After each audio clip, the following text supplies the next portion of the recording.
بسم اللہ الرحمن الرحیم والمرسلات عرفا فالعاصفات عصفا، قسم ہے ان فرشتوں کی جو مسلسل بھیجے جاتے ہیں تو تیز رفتاری سے چلنے والے ہیں۔ گزشتہ درس میں سورۃ المرسلات کی آیت نمبر 1 کے الفاظ کے معنی بیان کر دیے گئے تھے۔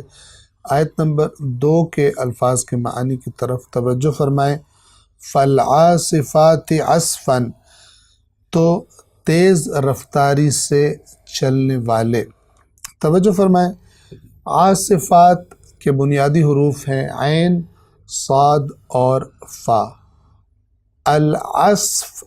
بنیادی طور پر کہا جاتا ہے کھیتی کے وہ پتے جن کو کاٹ لیا جاتا ہے، یا دانے کے اوپر جو کور ہوتا ہے اس کا، کہ جس کو پھاڑ کر اندر سے دانہ نکالا جاتا ہے،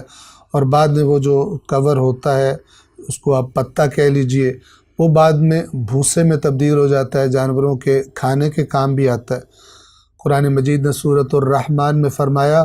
والحب ذو العصف، عصف والا دانہ، یعنی وہ دانہ کہ جس کے اوپر عصف ہوتا ہے، یعنی وہی وہ پتا اس کے اوپر چڑھا ہوتا ہے کہ جس کو پھاڑ کر اندر سے دانہ نکال لیا جاتا ہے۔ اسی مناسبت سے خشک نباتات، یعنی جو خشک جڑی بوٹیاں ہوتی ہیں جو ٹوٹ کر چورا چورا اور ریزہ ریزہ ہو جاتی ہیں، یا دوسرے لفظوں میں بھس بن جاتی ہیں، بھوسا بن جاتی ہیں،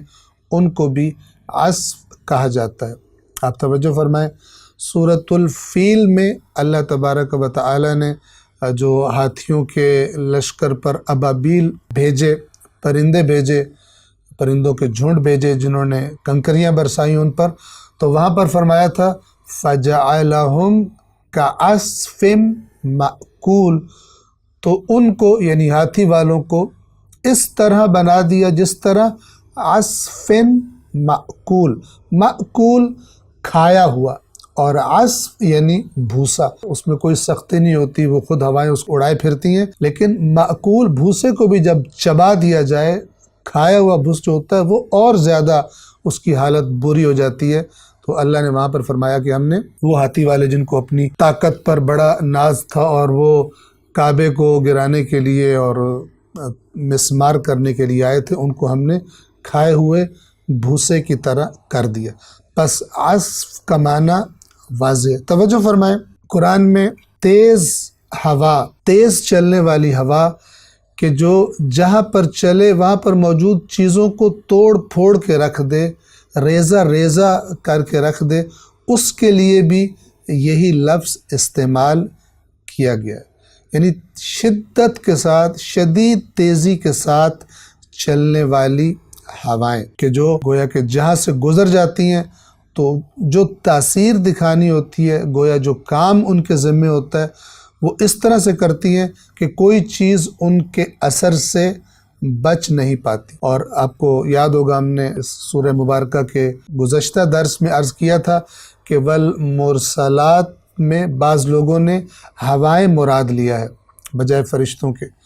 اور اس کی ایک وجہ آپ کہہ سکتے ہیں کہ یہ فالعاصفات عصفا کا لفظ ہے۔ عاصفات وہ ہوائیں کہ جو بڑی تیزی کے ساتھ چلتی ہیں، تو اگر ہوا لیا جائے، مراد ہوا لیا جائے تو ترجمہ کیا ہو جائے گا پہلی آیت کا بھی؟ قسم ہے مسلسل چلنے والی ہواؤں کی کہ جو بڑی تیزی کے ساتھ چلتی ہیں۔ فالعاصفات عصفا، جس طرح شدت سے چلنے کا حق ہے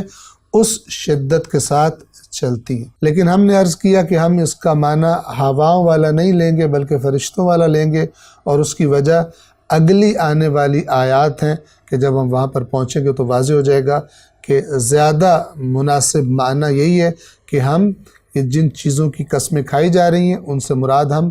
فرشتے لیں، یعنی مسلسل بھیجے جانے والے فرشتوں کی قسم، یعنی ان فرشتوں کی قسم جنہیں مسلسل بھیجا جاتا ہے، ایک کے بعد ایک آ رہے ہوتے ہیں اور تیزی کے ساتھ چلتے ہیں، یعنی ہم ہوا کا تیزی کے ساتھ چلنا اس معنی کو لیتے ہوئے ہم اس معنی کو فرشتوں کی طرف لے کر آتے ہیں، فالعاصفات عصفاً، تو تیزی کے ساتھ چلنے والے، یعنی وہ فرشتے جن کو مسلسل بھیجا جاتا ہے